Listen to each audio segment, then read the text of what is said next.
Hello everyone, नमस्कार। स्वागत है आप सभी का आपके अपने फेवरेट चैनल न्यू लाइट प्रयास पर। तो आज हम लोग डिस्कशन करेंगे अपना all India full syllabus test number 36। और ये सेशन है इस मिशन के तहत। अब पढ़ने का अधिकार सबको, डॉक्टर बनने का अधिकार भी सबको। मिशन है my mentor doctor SP Singh sir का, टीम न्यू लाइट का।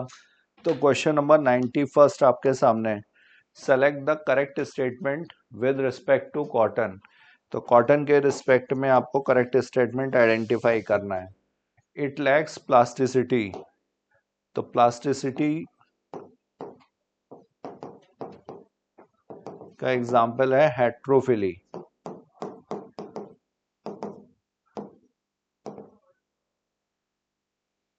तो प्लांट्स जो है डिफरेंट पाथवे फॉलो करते हैं टू फॉर्म डिफरेंट स्ट्रक्चर्स।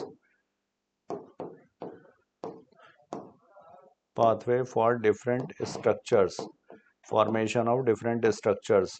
और under the influence of environment या फिर फेजेस ऑफ लाइफ। एनवायरनमेंट के इन्फ्लुएंस में भी हो सकता है, फेजेस ऑफ लाइफ के इन्फ्लुएंस में भी हो सकता है। एनवायरनमेंट जैसे टेरेस्ट्रियल में शीप लीफ का शेप कुछ और होगा और एक्वेटिक में कुछ और। तो एनवायरनमेंट का इन्फ्लुएंस यहाँ पर किसमें, एग्जाम्पल क्या है, बटर कप। और फेजेस ऑफ लाइफ का, डिफरेंट फेजेस में जो डिफरेंट शेप्स होंगे, तो ये इसका एग्जाम्पल है यहाँ पर कॉटन, कोरिएंडर एंड लार्कस्पर। तो कॉटन किस में है, फेजेस ऑफ लाइफ में। और ये प्लास्टिसिटी का एग्जाम्पल है। तो ये ठीक है। Select the correct statement. It lacks plasticity. तो यहाँ पर लैक्स दिया हुआ है, गलत। Its growth is stimulated by dormin. Dormin जो है ये एब्सिसिक एसिड के लिए, ABA के लिए यूज किया जाता है। तो एब्सिसिक एसिड क्या है, ये ग्रोथ इनहिबिटर है।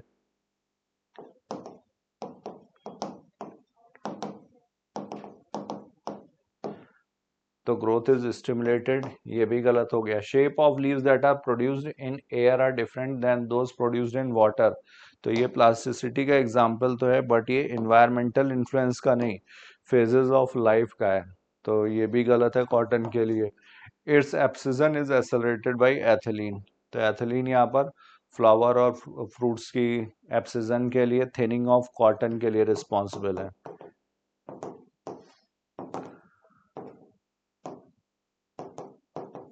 करेक्ट आंसर होगा यहाँ पर 91 का fourth. Now we move to next question. Question number 92। 92 में दिया हुआ है, observe the following pedigree parents. Based on the above pedigree, certain inferences were proposed. All the affected individuals are hemophilic. तो पहले तो हम लोग ये देखें कि ये रिसेसिव की पेडिग्री है डोमिनेंट की। तो ये डोमिनेंट की पेडिग्री तो हो नहीं सकती, क्योंकि यहाँ पर स्किपिंग ऑफ जनरेशन दिखाया गया है। तो डोमिनेंट के ऑप्शंस तो हट गए। अब ये रिसेसिव हो सकती है। All the affected individuals are haemophilic. Haemophilic या हीमोफीलिया जो है ये sex linked recessive inheritance follow करता है। और अगर sex linked relative recessive inheritance को देखा जाए तो ये अफेक्टेड है डॉटर। और डॉटर अगर अफेक्टेड है तो इसका जीनोटाइप यहाँ पर होगा XR। और इसका एक एक्स आया होगा फादर से, मतलब फादर का जीनोटाइप होना चाहिए था ये। मतलब फादर जो होगा 100% अफेक्टेड होगा अगर डॉटर अफेक्टेड है। जबकि ऐसा दिखाया नहीं गया, यहाँ पे फादर को कैसा दिखाया गया, नॉर्मल। तो इसका मतलब ये हीमोफीलिया की पेडिग्री नहीं है। This pedigree exemplifies the inheritance pattern of myotonic dystrophy. तो मायोटोनिक डिस्ट्रॉफी हम लोगों को पता ही है ऑटोसोमल डोमिनेंट, और हम लोग पहले ही डोमिनेंट रूल आउट कर चुके हैं, तो ये भी हट गया। Parents are homozygous recessive for the trait under study. तो ये सेक्स लिंक्ड रिसेसिव नहीं है, रिसेसिव ही है। मतलब ये क्या हुआ, ऑटोसोमल रिसेसिव हुआ। और अगर पेरेंट होमोजाइगस रिसेसिव होते तो ये अफेक्टेड होने चाहिए थे। होमोजाइगस रिसेसिव में जीनोटाइप क्या हुआ पेरेंट्स का, स्मॉल ए। तो दोनों अफेक्टेड होने चाहिए थे, और जो इंडिविजुअल्स बनते वो भी सारे अफेक्टेड। तो इस वजह से ये homozygous recessive for the trait under study parents के लिए गलत है ये। The affected individuals are homozygous recessive for the trait. Affected individuals जो हैं ये हो या ये हो, ये ऑटोसोमल रिसेसिव और ये रिसेसिव कंडीशन सिर्फ और सिर्फ होमोजाइगस कंडीशन में ही अपने आप को एक्सप्रेस करती है, तो ये यहाँ पर सही दिया हुआ है। मेल के केस में रिसेसिव जो है वो हेमीजाइगस कंडीशन में भी, तो ये यहाँ पर सही है क्योंकि ये ऑटोसोमल रिसेसिव की पेडिग्री है। तो D is correct only. Answer होगा यहाँ पर फोर्थ 92 का। Now we move to next question, question number 93rd। X number of tRNAs are found for 3 stop codons। तो स्टॉप कोडॉन्स जो हैं वो UAA, UAG and UGA, ochre amber and opal नाम दिए गए इनको, और इनके लिए टीआरएनए पूछे गए। तो ये स्टॉप कोडॉन या नॉनसेंस कोडॉन इनको बोलते हैं। और नॉनसेंस नाम क्यों दिया गया है? क्योंकि इनका कोई सेंस नहीं है, कोई मीनिंग नहीं है। मीनिंग नहीं है मतलब कोई टीआरएनए नहीं होगा, नो टीआरएनए। तो इस वजह से यहाँ पर ये चेन टर्मिनेशन के लिए यूज किए जाते हैं। तो यहाँ पर एक्स का मतलब क्या हुआ? 0। 93rd का करेक्ट आंसर होगा third. Now we move to next question, question number 94। Which of the following is not included in the significance of meiosis? इनमें से कौन सा इंक्लूडेड नहीं है सिग्निफिकेंस ऑफ मियोसिस में? तो फॉर्मेशन ऑफ गैमीट्स, गैमीट्स में मियोसिस इन्वॉल्व होती है टू स्पोर मदर सेल या गैमीट मदर सेल से। तो सेल रिपेयर एंड ग्रोथ ये माइटोसिस का फीचर है। क्रॉसिंग ओवर ये पैकेटीन स्टेज में होता है between non sister chromatids of homologous chromosomes. Introduction of variants ये भी मियोसिस में होगा। तो यहाँ पर not included cell repair and growth. 94 का करेक्ट आंसर है second. Now we move to next question number 95। How many of the following phases involve cell organelle और सेल स्ट्रक्चर डुप्लीकेशन? तो सेल ऑर्गेनेल या सेल स्ट्रक्चर का duplication ये interphase में भी होता है। तो प्री माइटोटिक फेज मतलब इंटरफेज, एस फेज ये इंटरफेज में G1 S और G2 S फेज में यहाँ पर जो सेंट्रियोल है उसका डुप्लीकेशन। और पोस्ट माइटोटिक फेज यहाँ पर भी इंटरफेज की बात हो रही है तो इसमें भी होगा इंटरकाइनेसिस, इंटरकाइनेसिस में सेंट्रियोल डुप्लीकेशन। एस फेज में हिस्टोन प्रोटीन की सिंथेसिस होती है और डीएनए डुप्लीकेशन होता है। और अगर एनिमल सेल है तो यहाँ पर सेंट्रियोल का डुप्लीकेशन भी एस फेज में, ये माइटोसिस के लिए। और मियोसिस में इंटरकाइनेसिस मियोसिस 1 और मियोसिस 2 के बीच में। तो यहाँ पर इंटरकाइनेसिस और इसमें सेंट्रियोल का डुप्लीकेशन, मतलब इन सभी में ऑर्गेनेल का डुप्लीकेशन होगा। तो करेक्ट आंसर हुआ है यहाँ पर third 95। Now we move to next question, question number 96. Choose the correct match with respect to diseases and their respective symptoms. Diseases and symptoms. Ascariasis, ये एस्कैरिस की वजह से, और एस्कैरिस जो होगा ये ब्लॉक करता है स्मॉल, ये इंटेस्टाइन को ब्लॉक करेगा, मेनली स्मॉल इंटेस्टाइन को अफेक्ट करता है। तो ब्लॉकेज ऑफ लिम्फेटिक वेसल्स ये गलत है। लिम्फेटिक वेसल्स का ऑब्स्ट्रक्शन होता है फाइलेरियासिस में। बूचरेरिया बैंक्रॉफ्टी या बूचरेरिया मैलेई की कॉजेटिव एजेंट हैं इसके। रिंगवर्म, रिंगवर्म में dry scaly lesions on skin, nails and scalp, ये सही है। रिंगवर्म जो होता है microsporum, Epidermophyton and Trichophyton. Microsporum, Epidermophyton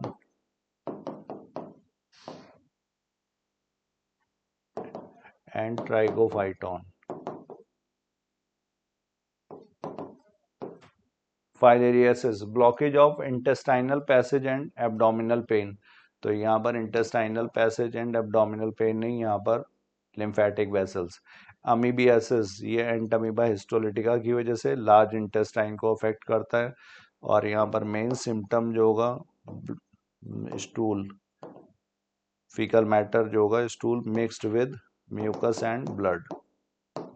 dysentery के लिए रिस्पॉन्सिबल है।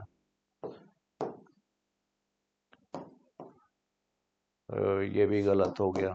Lips and finger nails turn, ये साइनोसिस का फीचर है और ये निमोनिया में देखने को मिलता है। तो करेक्ट पूछा गया था, आंसर होगा यहाँ पे 96 का second. Now we move to next question, question number 97। The option which represents incorrect comparison between acquired and innate immunity। Acquired immunity जो हम लोग लाइफ टाइम में एक्वायर करते हैं, इन्नेट इम्यूनिटी जो सिंस बर्थ प्रेजेंट है। और ये कैसी होती है, ये नॉन स्पेसिफिक होती है, जबकि एक्वायर्ड इम्यूनिटी कैसी होगी, स्पेसिफिक होगी। पर्टिकुलर एंटीजन के लिए पर्टिकुलर टाइप के ही जो बी लिम्फोसाइट्स होंगे वो जाएंगे या टी लिम्फोसाइट्स। तो farmer is pathogen specific and later is non specific. Farmer की बात हो रही है मतलब एक्वायर्ड, एक्वायर्ड कैसा है, pathogen specific, latter is non specific. ठीक है, पूछा गया है इसमें option which represents incorrect, incorrect बताना है। तो ये सही है, latter is present at the time of birth, बाद वाला लेटर इन्नेट इम्यूनिटी के लिए लिखा हुआ है कि eight the time of birth, सही है। While farmer develops, farmer means acquired की बात हो रही है, post birth after encounter with the pathogens, तो ये सही है, पैथोजन से इंटरेक्शन के बाद ये डेवलप होगी। Farmer provides humoral immune response, farmer का मतलब ये एक्वायर्ड, एक्वायर्ड जो ह्यूमोरल इम्यून रिस्पॉन्स, ठीक है। एक्वायर्ड में जो बी लिम्फोसाइट्स होते हैं ये एंटीबॉडीज प्रोड्यूस करते हैं, तो humoral immune response. While latter provides cell mediated, ये गलत है। ह्यूमोरल इम्यूनिटी और सेल मीडिएटेड इम्यूनिटी ये दोनों ही केस में होती हैं, ये एक्वायर्ड का पार्ट है। इन्नेट इम्यूनिटी में बैरियर्स प्रेजेंट हैं, तो ये यहाँ पर गलत है, सेल मीडिएटेड।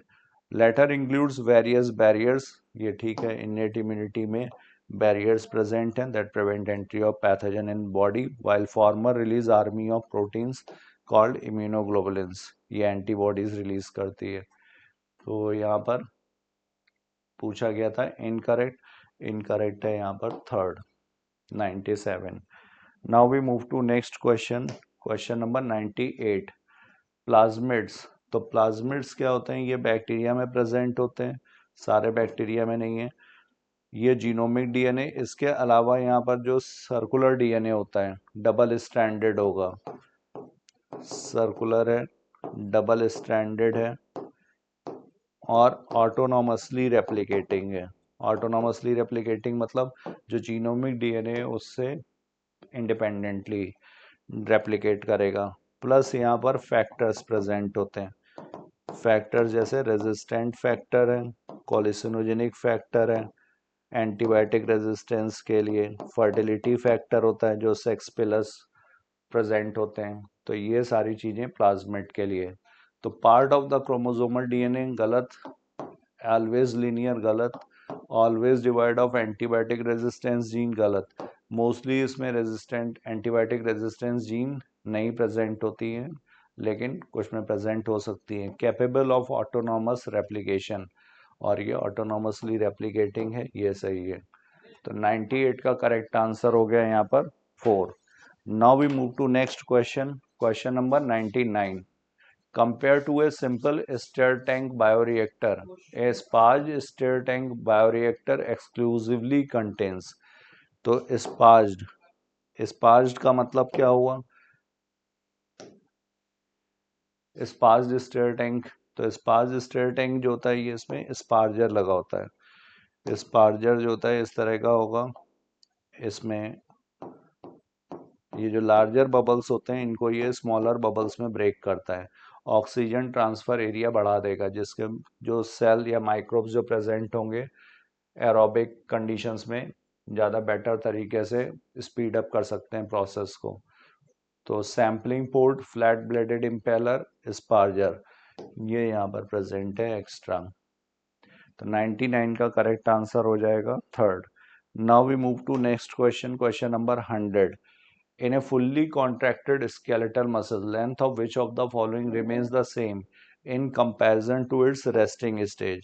तो रेस्टिंग स्टेज में जो है लेंथ है उसी के बराबर रहेगी किस रीजन की, तो ये sarcomere, distance between two Z lines, ये यहाँ पर दो जेड लाइंस, इनके बीच का जो डिस्टेंस है इसे सार्कोमियर। ये जेड लाइंस किसको बाइसेक्ट करती हैं? एक्टिन को। यहाँ पर प्रेजेंट है ये मायोसिन, ये थिक थ्रेड होगा, ये थिकर है। और ये जो बीच वाला पोर्शन है ये एच जोन,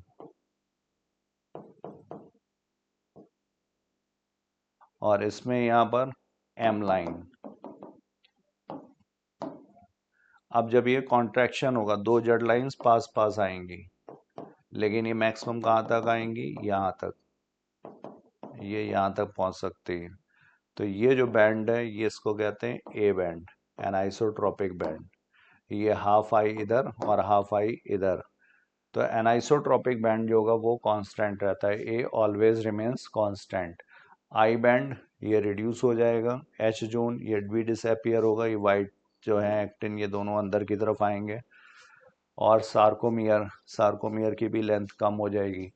तो A band always remains constant. Correct answer होगा 100 का third. Now we move to next question, question number 101st। 101st में यहाँ पर दिया हुआ है स्पर्मिएशन। स्पर्मिएशन क्या है? Release of spermatozoa into the seminiferous tubules.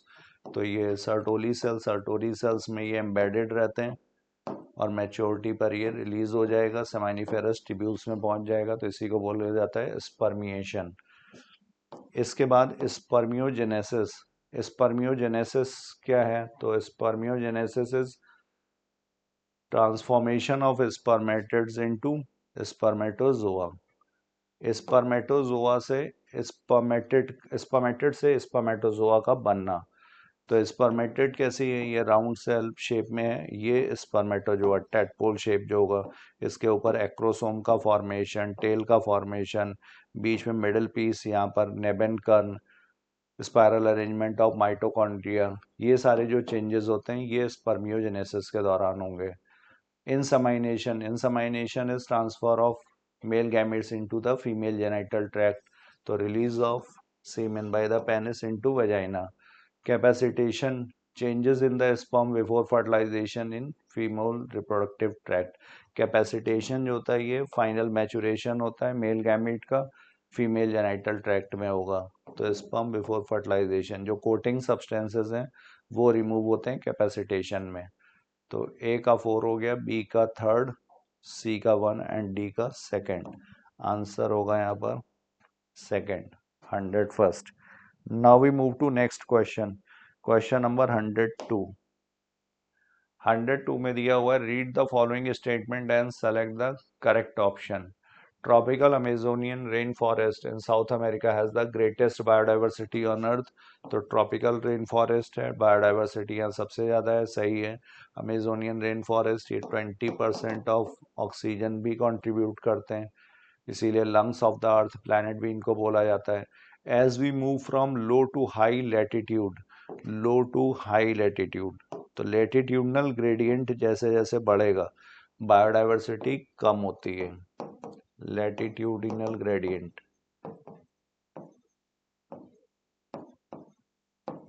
Equator से जब पोल की तरफ जाएंगे तो यहाँ पे latitudinal gradient is inversely proportional to biodiversity.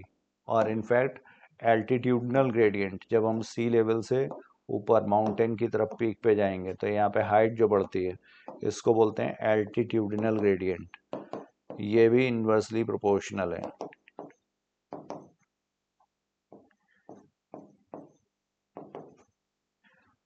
तो as we move from low to high altitude biodiversity increases, गलत, पोल पे बायोडाइवर्सिटी कम होगी, इनफैक्ट काफ़ी कम। तो ये यहाँ पर गलत है, इंक्रीजेस दिया हुआ है। स्टेटमेंट ए सही है, only statement A is correct. Answer होगा यहाँ पर third, 102। Now we move to next question, question number 103। Probe in molecular biology. तो प्रोब क्या है? ये सिंगल स्टैंडर्ड डीएनए या आरएनए।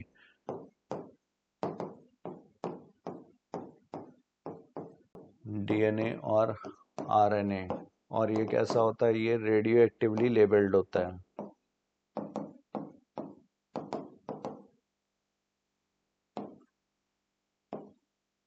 इसको यूज करते हैं हाइब्रिडाइजेशन में। तो कॉन्स्टिट्यूट से double standard RNA, double standard RNA बनाता है, गलत।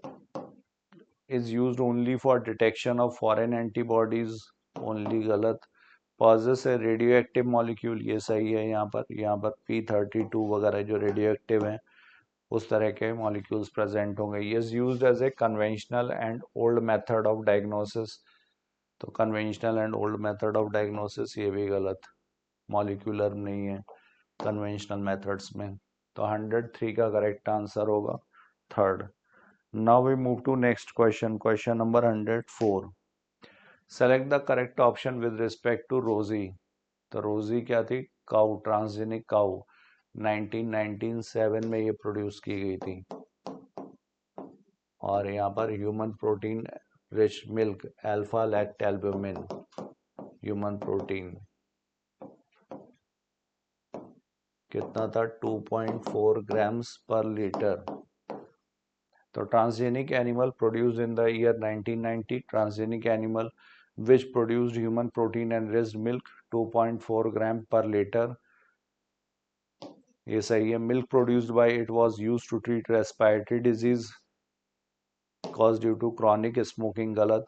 क्रॉनिक स्मोकिंग की वजह से जो डिजीज रेस्पिरेटरी डिजीज होती है वो एम्फाइसीमा, और एम्फाइसीमा के लिए अल्फा 1 एंटीट्रिप्सिन, क्योंकि इसकी कमी हो जाती है। was made transgenically to produce milk in the same year in which gene therapy for the first time was given, तो जीन थेरेपी 1990 में दी गई थी और ये बना 1997 में, तो ये गलत है, ये ऑप्शन बी करेक्ट आंसर हुआ यहाँ पर second, 104। Now we move to next question, question number 105। Consider the given statements and choose the correct option.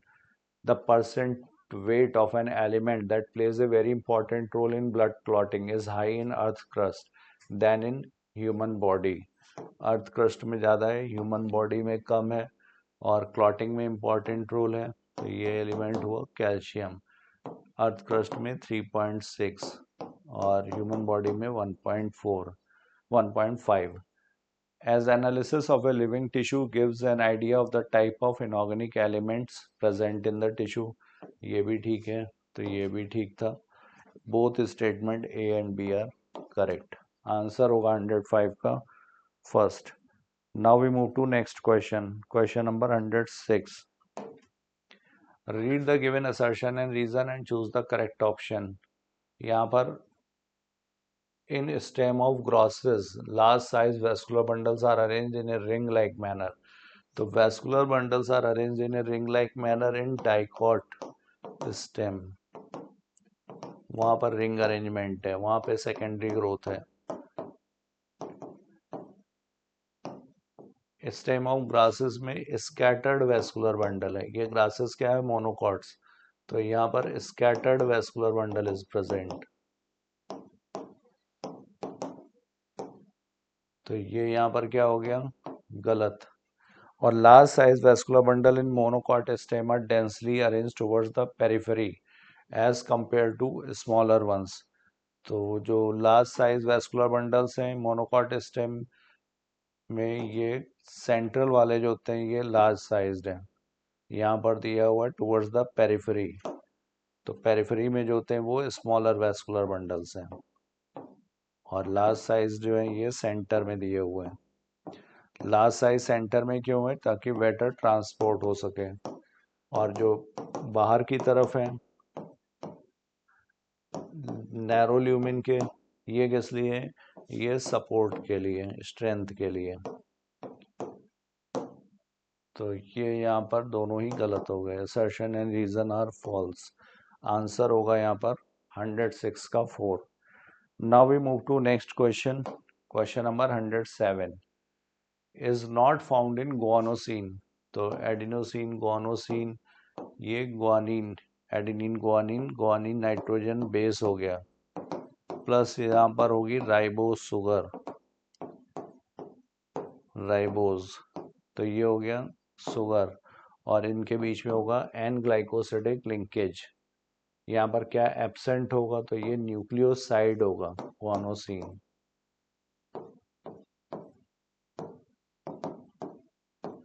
Is nucleoside. तो न्यूक्लियोसाइड में दो कंपोनेंट, अगर इसमें फॉस्फेट और जुड़े तब ये हो जाएगा न्यूक्लियोटाइड। इसमें तीन कंपोनेंट्स, तो यहाँ पर फॉस्फेट जो होगा वो एब्सेंट है। आंसर होगा second, 107 is second. Now we move to next question, question number 108। यहाँ पे select the incorrectly matched pair. Incorrect matching किसकी है? Bean shaped guard cell. Bean shaped guard cells ये किस में है? ये यहाँ पर इस तरह का शेप होगा, ये बीन शेप्ड। बीन शेप्ड, ये डंबल शेप्ड, और ये वाला जो शेप है ये बीन शेप्ड। तो बीन शेप्ड गार्ड सेल्स के लिए पूछा जा रहा है outer walls away from stomatal pore are thin. ये वाली जो सेल्स लेयर होती है वो कैसी है? ये थिक है। और ये वाली कैसी होती है? ये थिन होती है। तो जिसकी वजह से जब एंडोस्मोसिस होगी तो ये एक्सपेंड करेगी, जिसका मूवमेंट ज़्यादा होगा, इसका कम होगा, जिसकी वजह से स्टोमेटल पोर की ओपनिंग में हेल्प मिलेगी।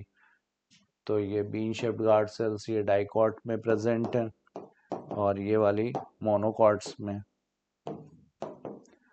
यहाँ पर ये वाली लेयर थिक होती है,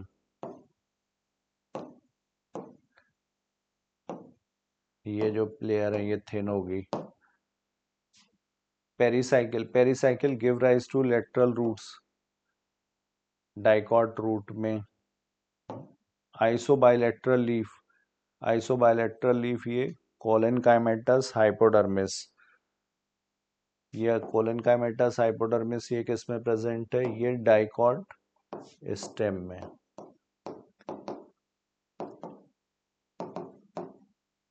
यहाँ पर प्रेजेंट है कोलेनकाइमेटस हाइपोडर्मिस।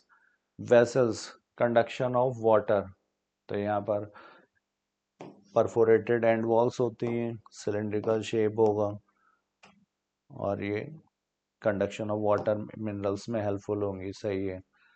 तो यहाँ पे इनकरेक्टली मैच्ड हो गया third, 108। Now we move to next question, question number 109। Which of the following is true for secretions of endocrine glands. तो एंडोक्राइन ग्लैंड्स के लिए क्या सही है? Are nutritious chemicals. तो जो एंडोक्राइन ग्लैंड के सिक्रीशंस होते हैं ये हार्मोन्स, और हार्मोन्स कैसे होते हैं? ये नॉन न्यूट्रिएंट केमिकल्स हैं। Non nutrient chemicals act as intercellular messengers, और इसके अलावा ये यहाँ पर ट्रेसेस में रिलीज होते हैं अल्प मात्रा में। तो न्यूट्रिशियस केमिकल्स गलत। Transported to distantly located target organs, यहाँ पर इनके रिसेप्टर्स होंगे, वहां पे जाकर के बाइंड करते हैं केमिकल्स। सही है ये। Secreted by organised endocrine glands only, तो ये गलत हो गया। इसकी जो नई डेफिनेशन इंटरसेलुलर, तो इसमें ऑर्गेनाइज से भी आ सकता है या फिर जो टिश्यूज वगैरह हैं या आइसोलेटेड हैं वहाँ पर भी। प्रोड्यूस्ड इन लार्ज अमाउंट्स, तो लार्ज अमाउंट्स में नहीं, ये किसमें? ट्रेसेस में रिलीज होते हैं। यहाँ पर करेक्ट आंसर होगा सेकंड, 109 का। Now we move to next question, question number 110। In male cockroach some structure are present but absent in female cockroach, these structures are. तो फीमेल कॉकरोच में एब्सेंट है। तो ऑप्शन दिए हुए हैं pseudopenis, anal cerci, mandible, anal style. तो ये तो माउथ पार्ट्स हो गए। एनल सर्की कॉमन है। एनल स्टाइल ये 9th स्टर्नाइट से लगा होता है और ये सिर्फ मेल में प्रेजेंट होता है, मेल कॉकरोच में। तो एक तो ये हो गया। दूसरा सूडोपेनिस, सूडोपेनिस या टिटिलेटर ये प्रेजेंट होते हैं फैलोमियर्स, जो काइटिनस प्लेट है एसिमेट्रिकल, तो ये मेल में प्रेजेंट है। तो एक ये और एक ये, ए एंड डी। आंसर होगा 110 का third. Now we move to next question, question number 111। Person shows the given symptoms: increased BMR, protruding eyeballs, weight loss, abnormal swelling on either side of trachea। तो ये हाइपरथायराइडिज्म में देखने को मिलेगा।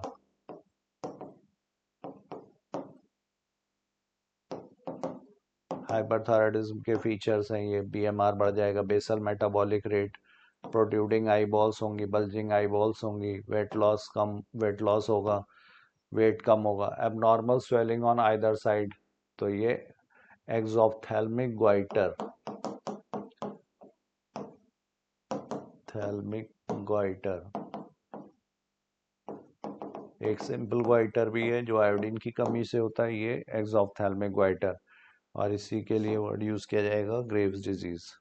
Edison's disease जिसमें adrenal cortex involve है, mineralocorticoids की कमी से होता है, ग्लूकोकॉर्टिकॉइड्स भी कम होते हैं। जाइगेंटिज्म, ये ग्रोथ हार्मोन के एक्सेस से, और डायबिटीज मेलाइटस ये इंसुलिन से रिलेटेड है, इंसुलिन की कमी होगी। तो करेक्ट आंसर हुआ 111 का first. Now we move to next question, question number 112। Complete the analogy by selecting the correct option. Infectious disease, polio, non-infectious disease, AIDS, tetanus, diphtheria, cancer. तो non infectious disease कौन सी होती है? ये cancer है, इसमें इन्फेक्शियस एजेंट ट्रांसमिशन जो होगा पॉसिबल नहीं है। 112 is fourth. Now we move to next 113. Which of the following is correct in context of following reactions? CO2 plus H2O, carbonic anhydrase के प्रेजेंस में H2CO3, और ये HCO3 प्लस माइनस और H ion में break होता है। तो ये रिएक्शन हमें देखने को मिलती है यहाँ पर आरबीसी में। आरबीसी में CO2 जब आएगा तो ये H2O से कंबाइन होगा, H2CO3 बनेगा कार्बोनिक एनहाइड्रेस के प्रेजेंस में, फिर ये ब्रेक डाउन होगा H ion plus HCO3 minus, और HCO3 माइनस फिर ये चला जाता है प्लाज्मा में, और इसके बदले में यहाँ पे क्लोराइड जो होता है वो एंटर कर जाता है प्लाज्मा से आरबीसी में। तो ये इलेक्ट्रिकल न्यूट्रलिटी को मेंटेन रखने के लिए, इसी को बोलते हैं क्लोराइड शिफ्ट या हैम्बर्गर्स फिनोमिना। तो ये कहाँ पर होगा? ये आरबीसी में, टिश्यू साइट पे।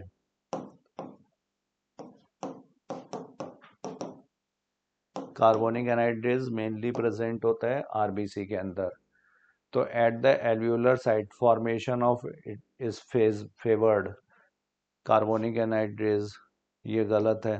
Eight the tissue site reaction shift to right, right की तरफ आएगा why within RBC using carbonic anhydrase, ये सही दिया हुआ है।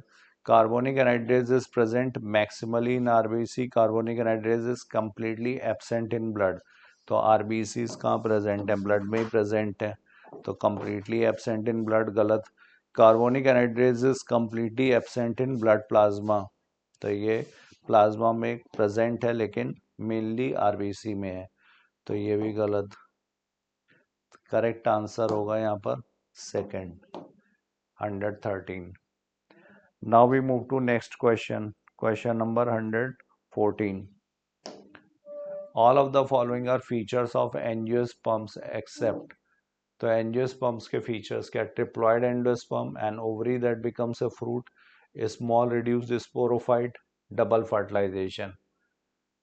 तो एंजियोस्पर्मिक फीचर डबल फर्टिलाइजेशन ये स्पेसिफिक है एंजियोस्पर्म्स के लिए। यहाँ पर दो मेल गैमीट्स, एक मेल गैमीट जो होता है वो फ्यूज करेगा एग सेल के साथ, इसको बोलेंगे सिंगेमी।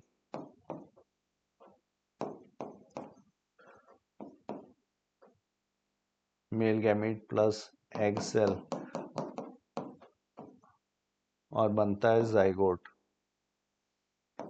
दूसरा जो मेल गैमीट है वो सेंट्रल सेल के साथ फ्यूज होता है, इसको इसको बोला जाएगा ट्रिपल फ्यूजन, और बनेगा endosperm. Small reduced sporophyte, all of the following. तो रिड्यूस्ड स्पोरोफाइट गलत है, स्पोरोफाइट यहाँ पर मेन प्लांट बॉडी है और इंडिपेंडेंट है।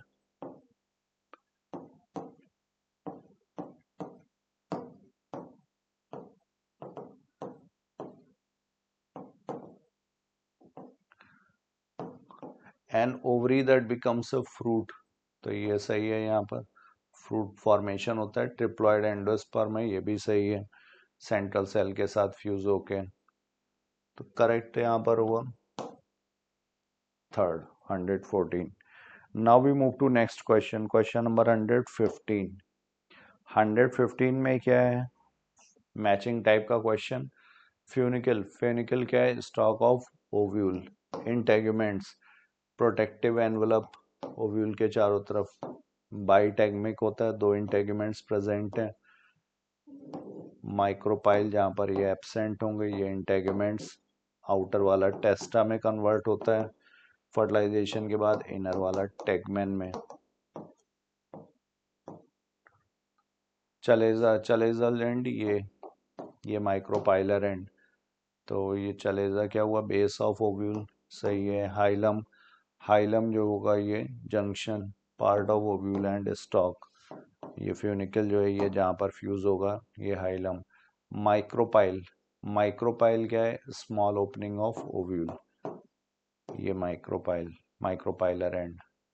तो ई इज 1, आंसर होगा यहाँ पर first. Now we move to next question, question number 116। Heavy DNA can be differentiated from normal DNA by which centrifugation technique? तो heavy DNA जिसमें heavy isotope of nitrogen use करते हैं N15, normal वाले में DNA में होगा N14। तो density के बेसिस पर ये सेपरेशन, तो इसके लिए यूज किया जाता है caesium chloride density gradient centrifugation. Meselson and Stahl ने अपने एक्सपेरिमेंट में किया था। तो caesium chloride density gradient, answer होगा यहाँ पर 116 का third. Now we move to next question, question number 117। Which of the following, 117 में दिया हुआ है, which of the following statements about Griffith's experiment are correct? तो ग्रिफिथ्स एक्सपेरिमेंट जो था ट्रांसफॉर्मिंग प्रिंसिपल से रिलेटेड था। इन्होंने बताया था कुछ पास होता है जो एस स्ट्रेन से पास होता है, हीट किल्ड एस स्ट्रेन से, हीट किल्ड एस स्ट्रेन से पास होगा, और ये आर स्ट्रेन को जो लाइव होगा इसको कन्वर्ट कर देता है एस स्ट्रेन में। तो इनको ये इसका बायोकेमिकल नेचर नहीं पता था, इसको इन्होंने ट्रांसफॉर्मिंग प्रिंसिपल नाम दिया था। S strain have mucus coat, तो यहाँ पर एस स्ट्रेन ये वायरुलेंट होता है, डिजीज कॉजिंग होता है। इसके रीज़न क्या है कि इसके पास म्यूकस कोटिंग प्रेजेंट है, होस्ट के डिटेक्शन, होस्ट का जो इम्यून सिस्टम है इसको डिटेक्ट नहीं कर पाता है। S strain are virulent cause pneumonia, सही है। आर स्ट्रेन ए वायरुलेंट होता है, डिजीज नहीं कॉज करेगा। Transforming principle is associated with genetic material of R strain, तो ट्रांसफॉर्मेशन एस स्ट्रेन का जो जेनेटिक मटेरियल था वो आर स्ट्रेन के पास गया था, आर स्ट्रेन का नहीं। तो ये गलत। Transformation of R strain into S strain can take place in a test tube, तो ये लेबोरेटरी में किया गया था, ये भी ठीक है। 1, 2 एंड 4, आंसर होगा 117 का third. Now question number 118। Which of the following is correct for polymerase chain reaction? PCR, तो पीसीआर यूज किया जाता है डिजायर्ड जीन के एम्प्लीफिकेशन के लिए। इसके स्टेप्स क्या हैं? Denaturation, annealing, extension. Denaturation 94 to 96 degree centigrade पर हाइड्रोजन बॉन्ड्स यहाँ पर टूटते हैं। एनीलिंग, एनीलिंग में प्राइमर ऐड किया जाता है 3 प्राइम एंड पर। और एक्सटेंशन, एक्सटेंशन होता है टैक पॉलीमरेज की मदद से। टेम्परेचर होता है इसका 72 डिग्री, एनीलिंग का होगा 40 टू 60 डिग्री। तो in PCR multiple copies of DNA synthesise in the cell, ये गलत है, ये सेल के अंदर नहीं होगा, ये लैबोरेटरी में किया जाता है, इन विट्रो होगा, in artificial conditions. Correct order of steps are denaturation, extension, गलत। Denaturation, then annealing, then extension. DNA probe which is used is complementary to 5 prime end of template strand, गलत है। DNA probe नहीं, primer use करते हैं, 3 prime and पर add होगा। और DNA polymerase used in PCR is thermostable and remain active, तो ये टैक पॉलीमरेज कहलाता है।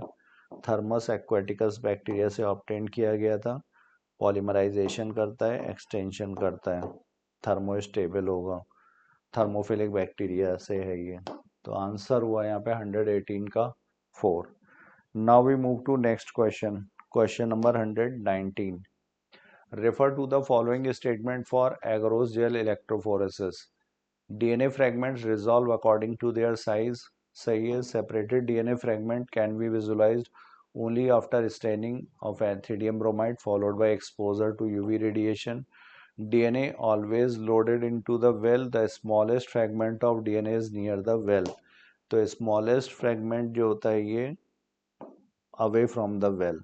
वेल बनाया जाता है ये निगेटिव इलेक्ट्रोड की तरफ, कैथोड, और डीएनए मूव करेगा ये एनोड की तरफ। According to the sizes separate होते हैं।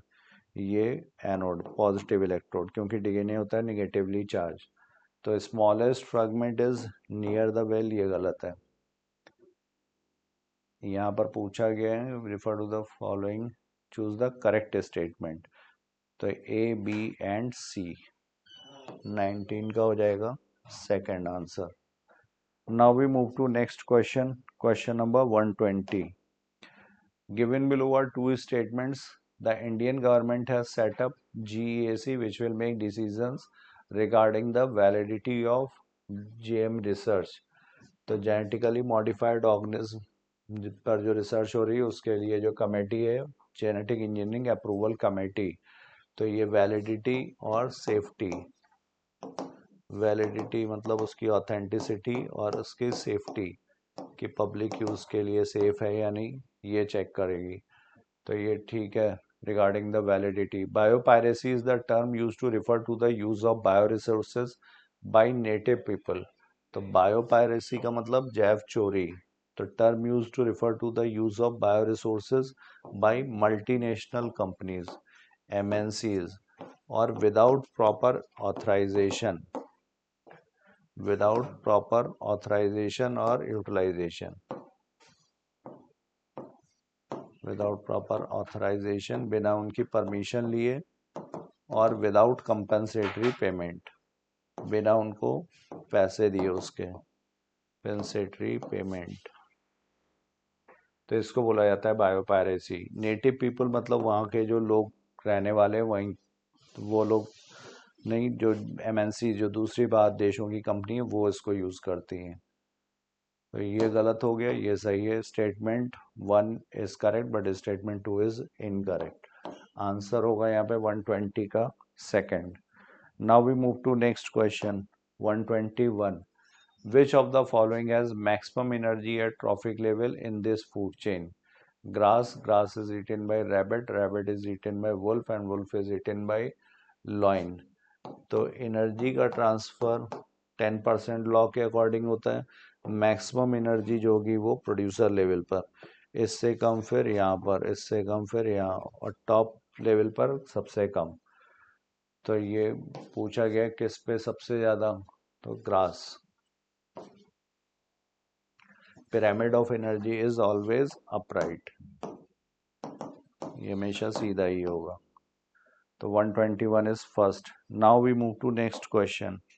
Question number 122. Inverted pyramid of number and inverted pyramid of biomass are respectively seen in grassland and tree ecosystem, sea and tree ecosystem, tree and lake ecosystem, sea and grassland ecosystem। तो ये हमें देखने को मिलेगा inverted pyramid of number, tree and lake ecosystem. Tree में ये single, तो ये बेस इसका ये, फिर इसके बाद इस पर होंगे बर्ड्स, बर्ड्स पर फिर लाइस, और लाइस पर फिर हाइपर पैरासाइट्स जो बैक्टीरिया वगैरह। तो ये पिरामिड हुआ इन्वर्टेड।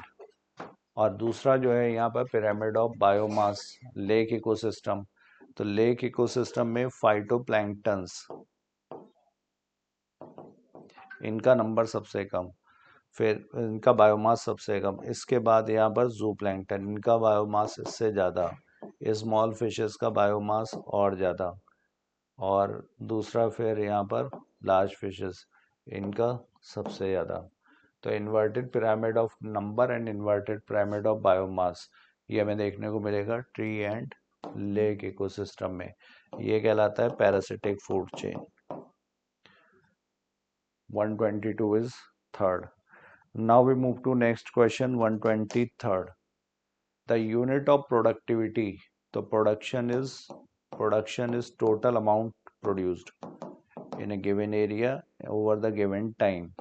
तो total amount ये हो गया produced पर यूनिट एरिया, ये हो गया प्रोडक्शन। और अगर रेट हो तो टोटल अमाउंट ऑफ प्रोडक्शन कितने समय में हुआ है, तो ये हो जाएगा प्रोडक्टिविटी। तो ग्राम पर मीटर स्क्वायर पर ईयर, ये यहाँ पर हो गई प्रोडक्टिविटी। तो 123rd का करेक्ट आंसर होगा first. Now we move to next question 124। How many of the following statements are not correct? Presence or absence of hymen is a reliable indicator of virginity or sexual experience, ये गलत है। It may be torn in normal females also, और जैसे cycling की वजह से, horse riding या fall from height, और इवन सेक्सुअल एक्सपीरियंस के बाद भी हो सकता है ये इंटैक्ट हो। So this is not a reliable indicator. Vaginal orifice is completely closed by septum of mucous membrane called hymen, तो completely closed गलत है, ये मेम्ब्रेन से कवर्ड है लेकिन partially closed गलत है ये भी। The uterus directly opens into urethra, तो ये डायरेक्टली नहीं ओपन होगा। यूट्रस का जो लोअर नैरोअर पार्ट है वो cervix, cervix through vagina opens into urethra. यहाँ पर ये नैरोअर पार्ट, ये सर्विक्स एंड देन वजाइना, और उसके बाद आएगा यूरेथ्रा। तो गलती ये भी हो गया। Vagina along with cervical canal forms birth canal, तो वजाइना एंड सर्विकल कैनाल ये दोनों मिल करके बर्थ कैनाल, जिनके थ्रू फीट जो न्यूबॉर्न बेबी होगा वो बॉर्न होगा, तो इसलिए बर्थ कैनाल सही है ये। डी सही है। How many statements are not correct? तो नॉट करेक्ट हुआ यहाँ पर 3।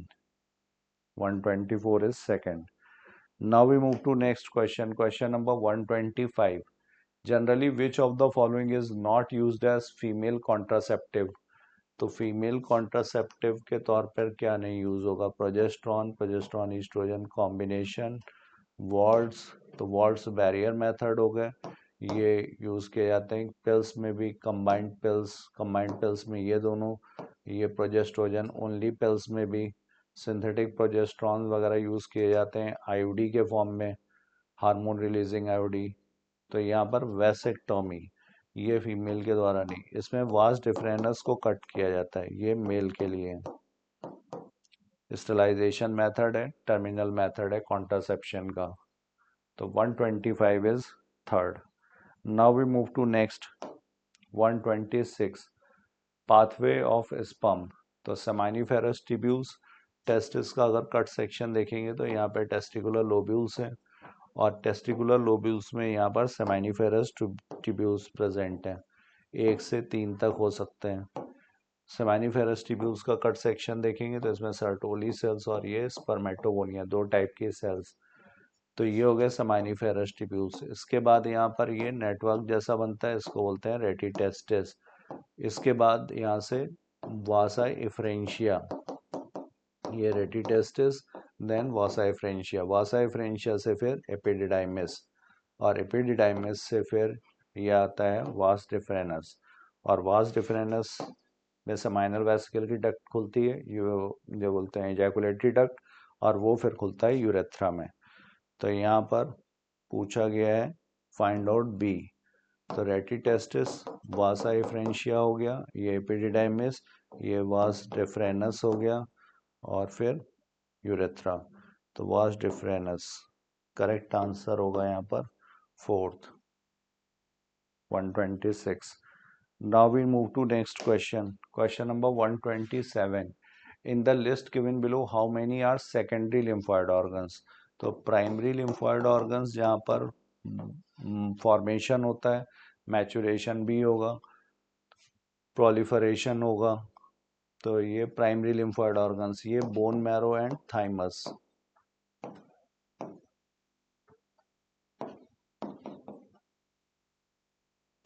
और सेकेंडरी लिम्फोइड ऑर्गन जहाँ पर एंटीजन से इंटरेक्शन होता है, इफेक्टर सेल्स में चेंज होते हैं सेकेंडरी लिम्फोइड ऑर्गन्स में कौन कौन से हैं, तो इसमें लिम्फ नोड्स हो गए, अपेंडिक्स हो गया, और स्प्लीन, टॉन्सिल्स, पेयर्स पैचेस, इसके अलावा यहाँ पर MALT, mucosa associated lymphoid tissue. तो given how many are secondary, तो थाइमस और बोन मैरो को हटा करके बाकी जो ऑर्गन्स दिए हुए हैं लिम्फोइड ऑर्गन्स ही हैं, तो ये secondary, spleen, tonsil and appendix. Answer होगा 127 का second. Now we move to next question, question number 128। Select an incorrect statement with respect to Biston बेटुलेरिया।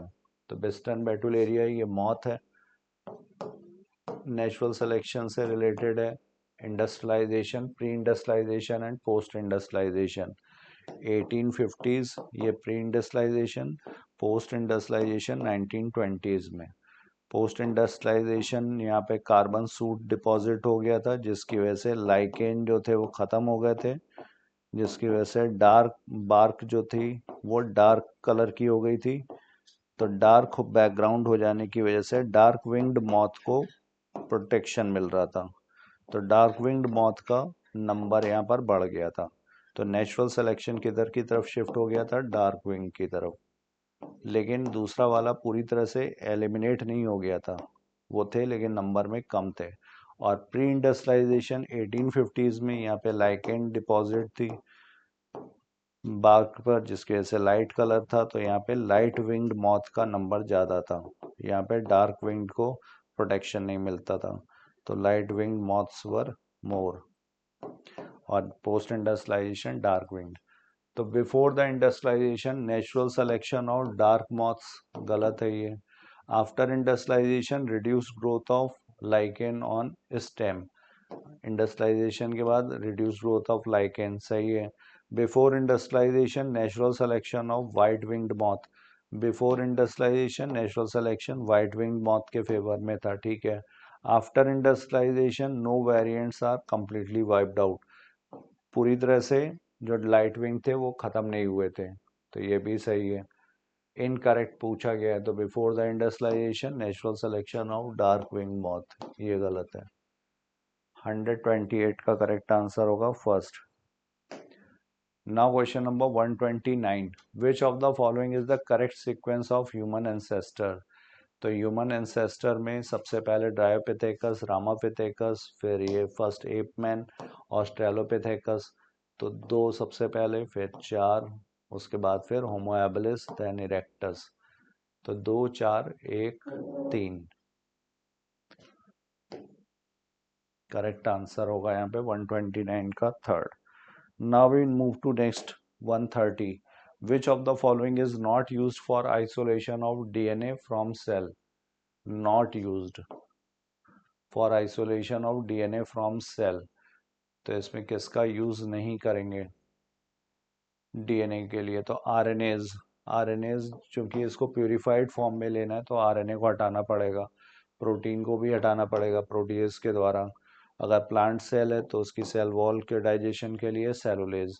लेकिन माइक्रो इंजेक्शन मेथड ये जीन के ट्रांसफ़र के लिए मेथड है, ये एनिमल्स के लिए प्रेफर्ड किया जाता है, क्योंकि इसमें एनिमल में सेल वॉल नहीं होती है, सेल मेम्ब्रेन होती है, इंजेक्शन पॉसिबल है इजीली। तो ये नॉट यूज फॉर आइसोलेशन, इसका आइसोलेशन से लेना देना नहीं है। 130 is third. Now next question 131st। 131st में यहाँ पे select the incorrect statement. Animals that have had their DNA manipulated to possess and express and for extra gene are known as transgenic, तो ठीक है, ये ट्रांसजेनिक की definition है। Transgenic animals can not be specifically designed to allow the study of how genes are regulated, ये गलत हो गया।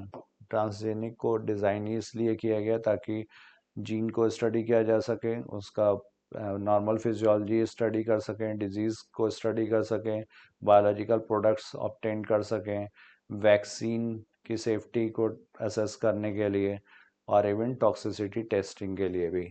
तो कैनॉट बी स्पेसिफिकली डिजाइंड, ये गलत है। Many transgenic animals are designed to increase our understanding of how gene contribute to development of disease, सही। Transgenic mice are being developed for use in testing the safety of vaccines before they are used on humans, तो ये सही है।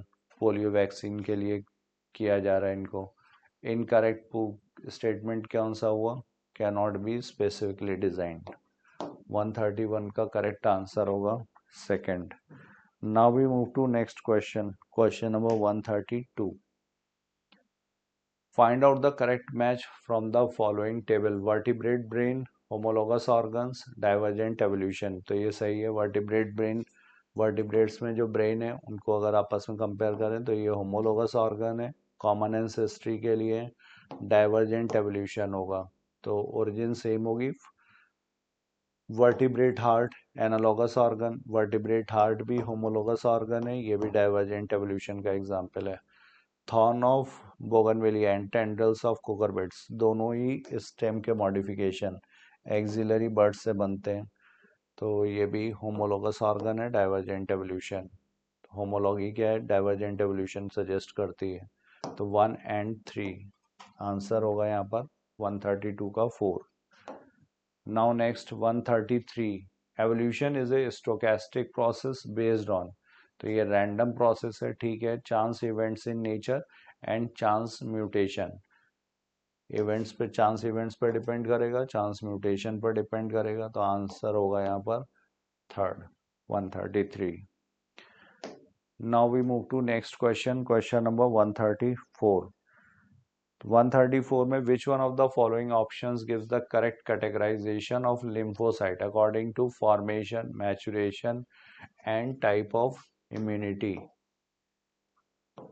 तो formation T lymph, T lymph nodes में formation गलत है, T का फॉर्मेशन कहाँ पर होता है? बोन मैरो में, और मैचुरेशन होता है थाइमस में, लेकिन ये एंटीबॉडी मीडिएटेड इम्यूनिटी के लिए नहीं, ये सेल मीडिएटेड इम्यूनिटी के लिए।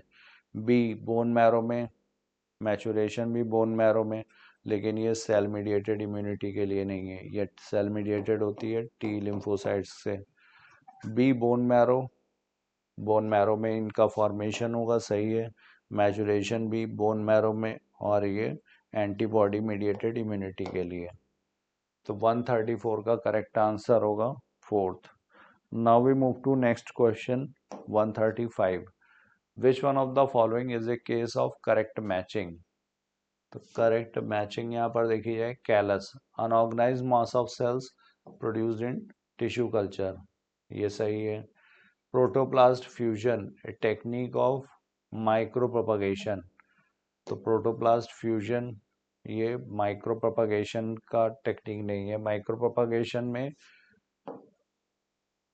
रैपिड मल्टीप्लिकेशन होता है और क्लोनल प्रोपगेशन है, क्लोन्स तैयार होते हैं जेनेटिकली आइडेंटिकल, जबकि प्रोटोप्लास्ट फ्यूजन में हाइब्रिड्स तैयार होंगे। प्रोटोप्लास्ट को फ्यूज करते हैं इलेक्ट्रोफ्यूजन या केमिकल मेथड से, तो ये गलत है। प्रोटोप्लास्ट है सेल विदाउट सेल मेम्ब्रेन। अगर प्लांट सेल है तो प्लांट सेल में अगर सेल वॉल हटा दिया जाए, plant cell minus cell wall, तो ये हो जाएगा प्रोटोप्लास्ट।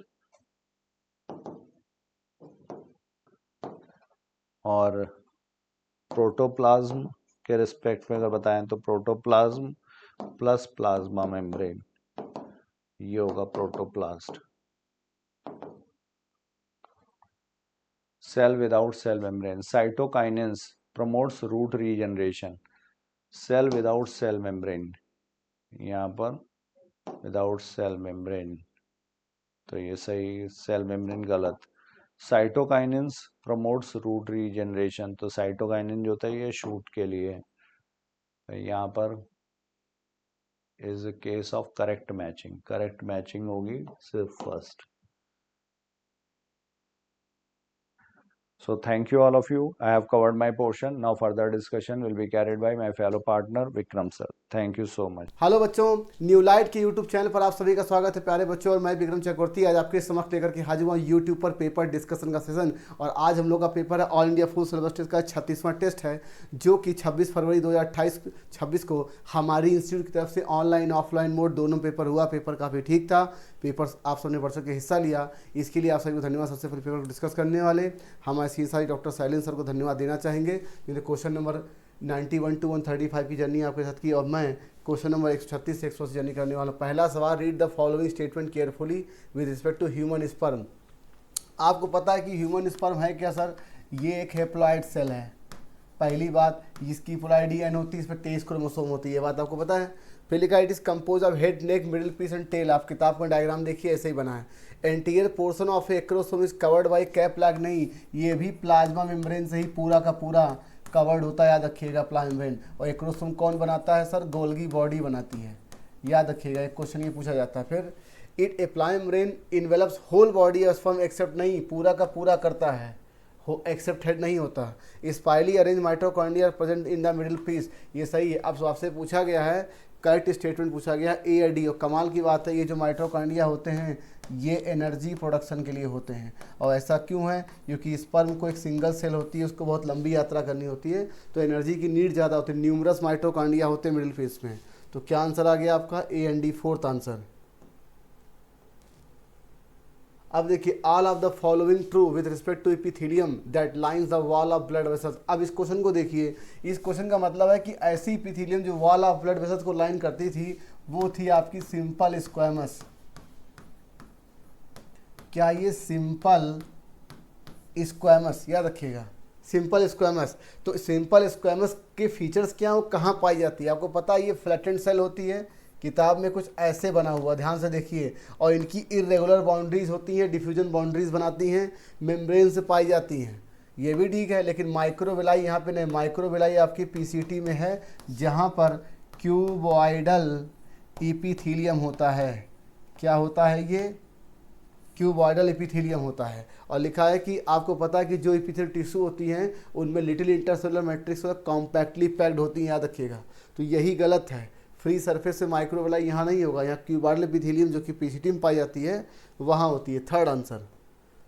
अब देखिए, identify the incorrect match second groups. आपको पता था ये सेकेंड ग्रुप्स एक प्रकार के शेड्यूल्ड ट्राइब्स के द्वारा मतलब कंजर्व किया गया एक वनों का या पेड़ों का इलाका होता है। तो ऐसे क्या होता है, एक प्रकार का ये इंस्टीट्यूट कंजर्वेशन है और इसके कई एरियाज बताए गए हैं। तो कहते हैं कि चंदा और बस्तर जो है ये मध्य प्रदेश में है, याद रखिएगा। इनके कई इलाके मध्य प्रदेश, अरावली हिल्स राजस्थान है, वेस्टर्न घाट कर्नाटका ठीक है, खासी जयंतिया हिल्स मेघालय ठीक है। तो क्या आंसर आ गया? पहला, ये second group in situ conservation है, याद रखिएगा। लिखा cells of meristematic phase of do not so, इसमें वैक्यूलेशन नहीं होता। वैक्यूलेशन जो होता है वो इलांगेशन फेज में आता है, और जो आपकी मेस्टमेटिक फेज में होती है उसमें डेंस साइटोप्लाज्म होगा, न्यूक्लियस की संख्या ज़्यादा होगी और सेल बहुत ही एक्टिवली मेटाबॉलिकली होगा, याद रखिएगा। तो डेंस साइटोप्लाज्म होगा, रेस्पिरेटरी ज़्यादा होगा, हाई मेटाबॉलिज्म भी होगा, याद रखिएगा, हाई मेटाबॉलिक रेट होंगे। अब हाई मेटाबॉलिक रेट है तो इसका मतलब रेस्पिरेशन ज़्यादा, याद रखिएगा। तो वैक्यूलेशन जो है ये तब होता है जब आपका इलांगेशन फेज शुरू होता है। Which of the following cells are polyploid. Polyploid का मतलब सपोज दैट ये एक प्लांट है जिसका बेसिक फंडामेंटल सेल क्या है, वो 2n है। अब 2n से एक सेट भी क्रोमोसोम बढ़ेगा, मान लीजिए कोई सेल 3n हो जाए, कोई सेल 4n हो जाए, कोई 5n हो जाए, तो ये क्या होगी? पॉलीप्लॉइड होगी। जैसे कि टैपिटम, ठीक है, तो टैपिटल से याद रखिए। माइक्रोस्पोर ये 2n है, और generative cell of pollen grain क्या है? ये n है। और cells of endothecium of anther wall, तो भाई ये स्पोरोफाइट है, ये भी 2n है, that is second answer. Fasciola is endoparasite that contains hooks and suckers for adaptive structure for survival in the host body. कहते हैं कि जो आपके पैरासाइट होते हैं उनमें डाइजेस्टिव सिस्टम जो होता है वो लॉस कर जाता है, हाई रिप्रोडक्टिव कैपेसिटी हो जाती है, सेंस ऑर्गन कम हो जाते हैं। और हुक्स एंड सकर्स होते हैं जो उन्हें इंटेस्टाइन में होस्ट में चिपकाए रहता है। तो ये एडाप्टेशन के जरूरी है। Liver fluke use both hooks and suckers to attach the body of host. तो ये इसका करेक्ट एक्सप्रेशन है। कहते हैं कि फैसियोला में सर्वाइवल के लिए क्यों हुक्स एंड सकर पाए जाते हैं? क्योंकि होस्ट में इन्हें बनाए रखता है। बात को समझिए, अगर इंटेस्टाइन में वो रह ही ना पाए तो फिर वो सर्वाइव कैसे करेगा। फर्स्ट आंसर लिखा साइक्लोस्पोरिन इम्यूनो सप्रेसिव एजेंट है, ये ट्राइकोडर्मा पॉलीफॉर्म से निकाला जाता है। स्टैटिन जो है ब्लड कोलेस्ट्रॉल लोअरिंग, ये मोनस्कस परफेरिस से निकाला जाता है। स्ट्रेप्टोकाइनेज ये क्लाट बूस्टर होता है, शरीर में वेसल्स में कहीं पर भी क्लाट जम जाए, आरबीसी क्लम कर जाए तो उसको रिमूव करने के लिए क्लाट बूस्टर होता है, और ये स्ट्रेप्टोकोकस से निकाला जाता है। ये स्टेफिलोकोकाई नहीं है, स्टेफिलोकोकाई जो है वो आपके अलेक्जेंडर फ्लेमिंग के एक्सपेरिमेंट में था। और ये lipase help in oily stain बिल्कुल सही है सर, थर्ड आंसर यही गलत है। टेरिडोफाइट आपको पता है इसकी मेन प्लांट बॉडी जो है वो स्पोरोफाइट है, स्पोरोफाइट। और आपको पता है कि स्पोरोफाइट अगर है तो ये ट्रू रूट स्टेम लीव्स में डिफ्रेंशिएट होगी, ये सही है। आप हमसे कहोगे कि सर इनमें एंथीडिया आर्चिगोनिया होते हैं, बात सही है, लेकिन एंथीडिया आर्चिगोनिया प्रोथैलस से पाए जाते हैं, गेम्टोफाइट से पाए जाते हैं, वो उनकी मेन प्लांट बॉडी की बात नहीं है। हाँ, हालांकि ब्रायोफाइटा होता तो ये सेंटेंस सही हो जाता। इज हेप्लॉइड, हेप्लॉइड नहीं sir, sporophyte main plant body diploid होती है। Multi cellular well differentiated prothallus नहीं सर, ये आपका गेम्टोफाइट है प्रोथैलस, ठीक है। ये बात सही है कि ये बात सही है, लेकिन ये आपको मेन प्लांट बॉडी जो है स्पोरोफाइट है उसके लिए पूछा गया है। क्या आंसर आ गया? फर्स्ट लिखा है exclusively marine animal with worm like animal stomochord. जैसे आपने स्टोमोकार्ड देखा सर, आपको तो हेमीकार्डेटा समझ में आ गया, और हेमीकार्डेटा में ओपन सर्कुलेटरी सिस्टम होता है, सेकेंड आंसर याद रखिएगा। फिर लिखा है कि read the following statement with respect to Henle loop of human. बच्चों इसका आंसर आपकी सोल्यूशन में 1 दिया जा रहा है, इसका आंसर चेंज किया गया है, इसका आंसर अब हो रहा है दैट इज़ फोर्थ। याद रखिएगा, इसमें ए बी और सी ये तीनों गलत हैं, याद रखिएगा, क्योंकि आपकी किताब में लाइन लिखी है कि रीअब्जॉर्प्शन इज मैक्सिमम नहीं minimum, minimum in ascending loop, तो ये भी गलत है। तो ए बी सी गलत है, तो आंसर क्या आएगा? 4। जबकि सॉल्यूशन जो आपको मिला हुआ हार्ड कॉपी उसमें आंसर पहला दिया जा रहा है, तो आंसर इसका चेंज है, याद रखिएगा। आंसर विल भी चेंज है, इसका आंसर चेंज कर दिया गया है, फोर्थ। नॉट ट्रू क्या है? केवल डी सही है। In ascending limb allow transport of electrolyte actively और पैसिवली, ठीक है। और डिसेंडिंग में वाटर आपका परमिबल होता है असेंडिंग इलेक्ट्रोलाइट के लिए। तो यहाँ पर मेंटेनेंस ऑफ लो नहीं सर, हाई ऑस्मोलैरिटी आपको पता है। हाई ऑस्मोलैरिटी अगर नेफ्रॉन के बाहर रखेंगे तो पानी नेफ्रॉन से बाहर निकलेगा तो कंसंट्रेशन बढ़ेगी। In descending limb permeable to electrolyte, but वहीं सर उल्टा लिखा है, वाटर के लिए परमेबल, इलेक्ट्रोलाइट के लिए इम्परमेबल, तो ये भी गलत है, यहाँ मिनिमम होना चाहिए। तो ए बी सी गलत है, क्या आंसर? फोर्थ। और सॉल्यूशन में जो आपको आंसर दिया है बच्चों, वहाँ पे आंसर पहला, तो आंसर क्या आएगा? फोर्थ, याद रखिए। नॉट ट्रू पूछा गया आपसे, fourth. Way the following organism can maintain a constant body temperature. तो बच्चों आपको पता है ये कांस्टेंट बॉडी टेम्परेचर का मतलब ये होम्योथर्मस, ठीक, ये होम्योथर्मस, और ये आपके केवल एप्स होंगे, बर्ड्स होंगे, ठीक, एप्स और बर्ड्स होंगे, याद रखिएगा। तो कैलोटस रेप्टाइल नहीं होगा, स्टोथियो, नियोफ्रॉन और इलिफॉस, यही 3 केवल होंगे। तो क्या आंसर आ गया? B C D, fourth. Apes और बर्ड केवल होम्योथर्मल होंगे, ये दोनों बर्ड है, ये मैमल है। फिर लिखा फिशेस, आपको पता है कि फिशेस में सिंगल सर्कुलेशन है, वहाँ पर हार्ट डीऑक्सीन ब्लड सप्लाई करता है, फिर वो जाता है कहाँ पर? गिल्स से, वहाँ होता है ऑक्सीजनेटर, उससे जाता है बॉडी पार्ट्स में, याद रखिएगा। तो हार्ट फॉर्म डीऑक्सीन ब्लड फिशेस में, एम्फीबियन में मिक्स कर जाता है सिंगल वेंट्रिकल में, इनकम्प्लीट डबल सर्कुलेशन। रेप्टाइल में ज़्यादातर में 3 और क्रोकोडाइल एलिगेटर में 4, तो क्या सी। और बर्ड में आपको पता पल्मोनी सिस्टमिक दोनों होता है, क्योंकि इनमें डबल सर्कुलेशन होता है। तो भाई मुझे ए 4 दिख रहा है, उसके बाद बी 3 दिख रहा है, सी 2, डी 1, थर्ड आंसर। अब देखिए, under production of steroidal hormone by adrenal medulla alter the carbohydrate metabolism causing Addison disease. ये बात तो सही है कि आपके अंडर प्रोडक्शन होने से कार्बो, लेकिन ये कार्टेक्स का है, याद रखिएगा। और ये मेनली किसकी बात कर रहे हैं सर? ये कार्टिसोल। तो एडिशन डिजीज जो है, एडिशन डिजीज जो हाइपोकॉर्टिसोल का करेक्टर है।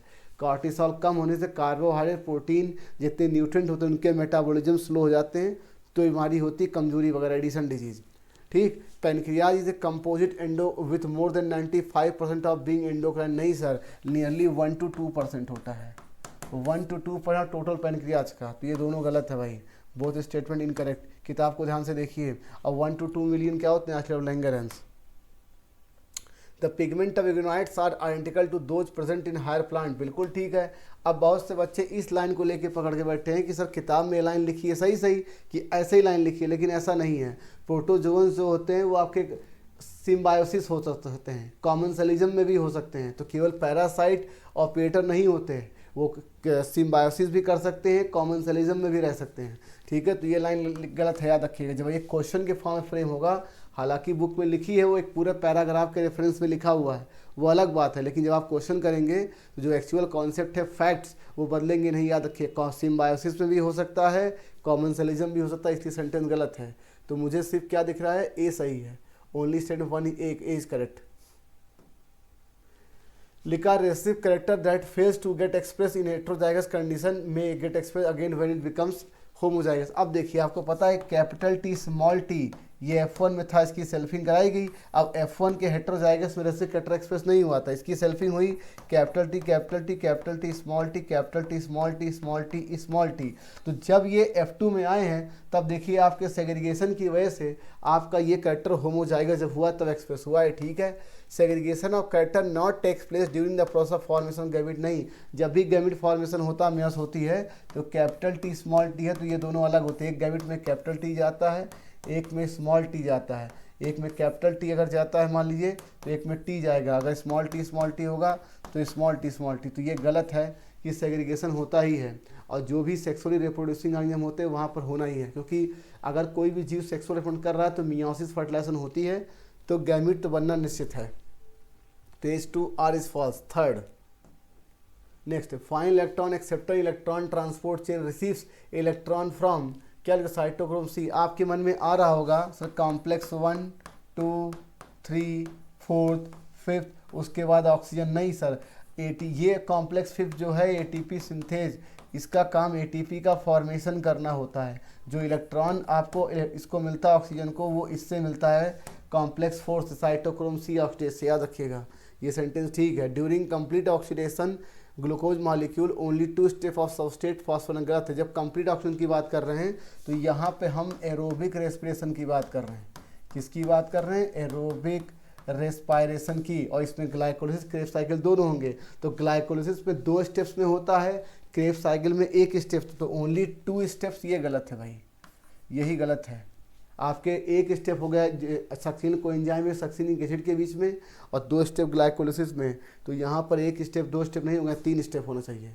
तो मुझे सिर्फ स्टेटमेंट ए सही दिख रहा है। फिर देखिए, लिखा है कि with the following condition decrease the cardiac output human. कुछ नहीं सर, पैरासिम्पैथेटिक को एक्टिवेट करने वाले, पैरासिम्पैथेटिक ये कार्डियक आउटपुट घटाएगा, सिंपैथेटिक जो होगा वो बढ़ाएगा, एंड नॉर्डरिन बढ़ाएगा। याद रखिएगा, तो signal from parasympathetic nerve fibre. Third answer. फिर लिखा which among the following is not a plant factor. Plant factor का सीधा सा मतलब है सर इंटरनल फैक्टर। सबसे पहले आप ये समझें, इंटरनल फैक्टर तो सर अवेलेबिलिटी ऑफ सनलाइट तो कभी हो ही नहीं सकती, क्योंकि एक्सटर्नल फैक्टर है। ठीक, इतनी बात आपको समझ में आती है। पहले तो आप ये जान गए कि प्लांट फैक्टर का मतलब इंटरनल फैक्टर, तो जाहिर सी बात है अवेलेबिलिटी ऑफ सनलाइट नहीं होएगा, वो इंटरनल लीफ होगी, amount of chlorophyll, internal CO2 concentration, और size of leaf, amount of chlorophyll, amount of chloroplast सब होंगे। सेकेंड, फिर देखिए the 2 sides in the large submit होता क्या है, ये आपका mRNA है, ठीक, और ये आपका राइबोसोम की छोटी यूनिट, और ये बड़ी यूनिट। जब ये छोटी वाली यूनिट जो होती है इनकाउंटर करती है mRNA से, तो बिगिनिंग होती है ट्रांसलेशन की, और बड़ी वाली के पास 2 साइड्स होते हैं। इधर से आपका tRNA आ रहा होता है, और इधर से आपका एक जो आपका tRNA है बगल में खसक जाता है। तो इन दोनों एक एमिनो एसिड ये और एक इसके पास जो है, इन दोनों के बीच पेप्टाइड बॉन्ड बनाने की साइट यही बड़ा वाला साइट देता है, याद रखिएगा। तो 2 sides in the large subunit of ribosome are close enough and formation of peptide bond between subsequent amino acid would fuse energy। अब देखिए, अब ये एनर्जी आती कहाँ से है, याद करिए कि जो ट्रांसलेशन का पहला स्टेप था वो चार्जिंग ऑफ tRNA था। जैसे ही एमिनो एसिड tRNA से अटैच होती है, वो एनर्जी ATP खर्च होती है, मतलब वो एनर्जी एक्सपेंसिव प्रोसेस था। तो जो एनर्जी वहाँ आपके स्टोर होती है, ऐड होती है, वही यहाँ पे खर्च हो जाती है tRNA में। याद रखिएगा, tRNA का जो एमिनो एकाइलेशन होता, चार्जिंग ऑफ tRNA ATP खर्च होती थी, वही ATP फिर यहाँ पर लगती है जब वो छोड़ता है पेप्टाइड बॉन्ड के फॉर्मेशन के लिए। तो लिखा the presence of DNA polymerase would enhance the rate of peptide. नहीं सर, यहाँ DNA पॉलीमरेज इस बॉन्ड को नहीं कटलाइज करता, इसको कटलाइज करता है राइबोजाइम। याद रखिएगा, ये क्या काम करता है सर, राइबोजाइम इनको कैटलाइज करता है एक एमिनो एसिड से दूसरे एमिनो एसिड के बॉन्ड के फॉर्मेशन के, दैट पेप्टाइड बॉन्ड के लिए। और इसमें कौन सा राइबोसोम होता है? 23S rRNA होता है, याद रखिएगा। ठीक है बच्चों, तो आपका जो एमिनो एकाइलेशन एनर्जी एक्सपेंसिव, ये कोई भी बॉन्ड फॉर्मेशन एनर्जी एक्सपेंसिव रहता है, याद रखिएगा। तो मुझे असर्शन ट्रू दिख रहा है, रीजन फॉल्स है, फोर्थ आंसर। फिर देखिए स्किन हाईली वेस्कुलराइज क्यों है? क्योंकि स्किन से रेस्पिरेशन करना होता है, याद रखिएगा। स्किन से भी रेस्पिरेशन ज़्यादातर ये समय करता है, हाइबरनेशन, एस्टिवेशन पानी में और लैंड्स पर। तो इसीलिए वेस्कुलराइज मतलब ज़्यादातर वहाँ पर कैपिलरीज का नेटवर्क ज़्यादा रहता है ताकि प्रॉपर गैस एक्सचेंज हो सके। ठीक है, रेक्टम कोलाइका में खुलता, ठीक है। Pancreas out one of the main digestive gland, सही है। एंडोक्राइन भी है। फर्टिलाइजेशन क्या है सर? एक्सटर्नल है, आपको पता ही है। और लार्वा कहाँ डेवलप होता है? पानी में, टाइडपोल, फोर्थ आंसर इनकरेक्ट। फिर देखिए Morgan conducted dihybrid crosses during drosophila and found out that proportion of parental gene combination was much lower, नहीं सर मच हायर। हुआ यूँ था बच्चों कि जब मेंडल के समय आपने मेंडल के समय तक 9:3:1 ये रेशियो मेंडल में आपने दिए थे, लेकिन जब आपका इस पर इन्होंने काम किया ड्रोसोफिला के दो कैरेक्टर को लेके, बॉडी कलर और आपकी आंखों कलर, तो उन्होंने देखा कि जो ये 3:3 का रिकम्बिनेंट है इसकी संख्या कम हो रही है और ये पेरेंटल जो थे उनकी संख्या बढ़ी है। इसका मतलब जीन का कुछ ऐसा भी बिहेवियर है जो अब तक हम लोग नहीं जानते थे, और जीन के इसी बिहेवियर को उन्होंने physical association of gene linkage का नाम दिया था। तो पेरेंटल कॉम्बिनेंट बढ़ा था और linkage describe the physical association of gene on A chromosome, ये भी सही है। तो मुझे क्या दिख रहा है? पहला गलत है, तो स्टेटमेंट फर्स्ट क्या है? ठीक है, तो अब दोनों सेंटेंस सही है, ये गलत है, दोनों सेंटेंस गलत है, ये भी गलत है। हाँ, स्टेटमेंट फर्स्ट इनकरेक्ट है, ये सही है। क्या आंसर आ गया? थर्ड। लिखा cell organelle which is involve in synthesis of lipid steroid. अब देखिए आपको मालूम है कि एंडोप्लाज्मिक रेटिकुलम है, इसके दो टाइप आपने पढ़े थे, एक स्मूथ एंडोप्लाज्मिक रेटिकुलम, एक रफ एंडोप्लाज्मिक रेटिकुलम। तो ये क्वेश्चन बेसिकली यहाँ से स्टार्ट किया गया कि लिपिड ऑयल स्टेरॉइड के सिंथेसिस में इन्वॉल्व है। तो अब आप हमसे कहोगे सर ये एंडोप्लाज्मिक रेटिकुलम है, तो पहला वाला भी तो एंडोप्लाज्मिक रेटिकुलम का ही काम है, रफ का। तो आप करोगे क्या? चौथा वाला तो पूरी तरह सही है कि स्टेरॉइड हार्मोन सिंथेसिस आपका स्मूथ एंडोप्लाज्मिक रेटिकुलम करता है, तो इसको छोड़ नहीं सकते। ये दोनों आपके गोल्गी बॉडी के लिए सही हैं। तो पहले और चौथे में दिक्कत आ गई क्योंकि सेल ऑर्गेनेल तो एंडोप्लाज्मिक रेटिकुलम होता है, उसकी दो टाइप होती है और ये दोनों अलग अलग एग्जिस्ट करते हैं सेल के अंदर, ऐसा नहीं दोनों एक साथ होते हैं, इन दोनों का एग्जिस्टेंस होता है। ठीक है, एक रफ होता है, एक स्मूथ होता है। तो चार में अगर ए और डी मान लीजिए ऑप्शन में दिया होता तो हम दोनों टिक करते, लेकिन ऑप्शन की क्वेश्चन की फॉर्मेट उस तरह से है नहीं। मान लीजिए first second third multiple options में होता तो आप पहला और चौथा मतलब first and fourth A and D जैसा भी है दोनों लगा सकते। कुछ बच्चे मेरे पास आए कि सर हम ऐसा सोच लिए, बिल्कुल सही सोचा उन्होंने। तो अब ऑप्शन ऐसा है नहीं तो आप इसको छोड़ सकते हैं, इसको पिकअप कर सकते हैं। फोर्थ लिखा है कि रीड द फॉलोइंग स्टेटमेंट। आपको बता दिया जाए कि जब आप फ्रूट की बात करते हैं, फ्रूट की, तो इसके बेसिकली तीन टाइप है। सिंपल, एक होता है सिंपल और एक होता है एग्रीगेट, ठीक, और एक होता है कंपोजिट। ठीक, ये तीन प्रकार की। ये कैसे बनता है सर? ये बनता है मोनोकार्पेलरी ओवरी से, सुपियर ओवरी से। ये कैसे बनता है सर? मल्टी कार्पेलरी एपोकार्पस से। और ये बनता है पूरे के पूरे इन्फ्लोरेसेंस से बनता है। तो आपकी किताब में डायग्राम मिकेलिया का दिया, मल्टी कार्पेलरी एपोकार्पस, तो उससे ये फ्रूट डेवलप होता है। कंपोजिट पूरे के पूरे इन्फ्लोरेंस डेवलप होता है। चूँकि फैमिली ऐड हो चुकी है तो इसलिए है आपके कोर्स में। माइक्रोपाइल स्क्वायर नहीं, माइक्रोपाइल नहीं सर, हाइलम। हाइलम वो खाँच होती है, जगह होती है जहाँ से सीड कोड आपके सीड डेवलपिंग सीड फ्रूट में जुड़ा होता है। फल में सीड कोड से सीड जिस जुड़ा होता है वो जगह हाइलम होती है। Middle layer of pericarp is coconut making coir. Coir मतलब ये फाइबरस होता है, आपको पता ही है। जो नारियल में आप जटाएं देखते हैं जो पीला पीला पार्ट सूखने के बाद, वो मीजोकार्प होता है। और स्टोनी एंडोकार्प होता है। ड्रूप फ्रूट की खास बात होती है कि उसमें जो आपका एंडोकार्प होता है स्टोनी, जैसे कि आम की गुठली। ठीक, तो आपसे पूछा गया है करेक्ट वंस ए बी और डी, क्या आंसर आ गया? फोर्थ।